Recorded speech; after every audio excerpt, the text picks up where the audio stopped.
Et un autre regard maintenant sur l'action sociale. La 4e édition de la Journée de l'action sociale organisée par Cap Excellence s'est déroulée aux Abîmes autour d'un village de projets, de conférences et d'acteurs sociaux.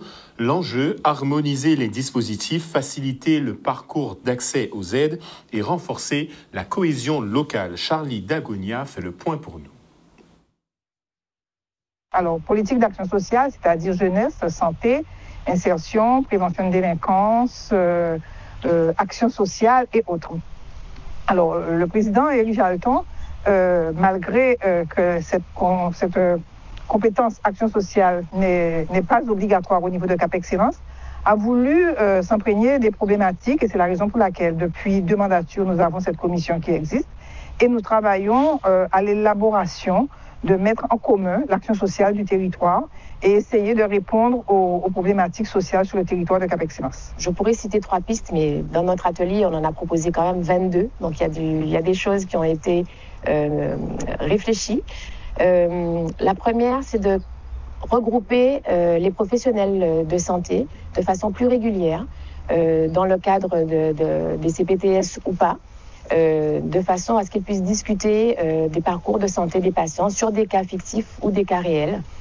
La deuxième piste que nous avons proposée était de se servir des médias locaux pour pouvoir expliquer un petit peu toutes les fonctionnalités, tous les dispositifs qui existent au grand public. Cette plateforme de téléconsultation, si vous voulez, elle a été expérimentée au début du Covid, il y a 4 ans, sur mon territoire, dans les Alpes-Maritimes.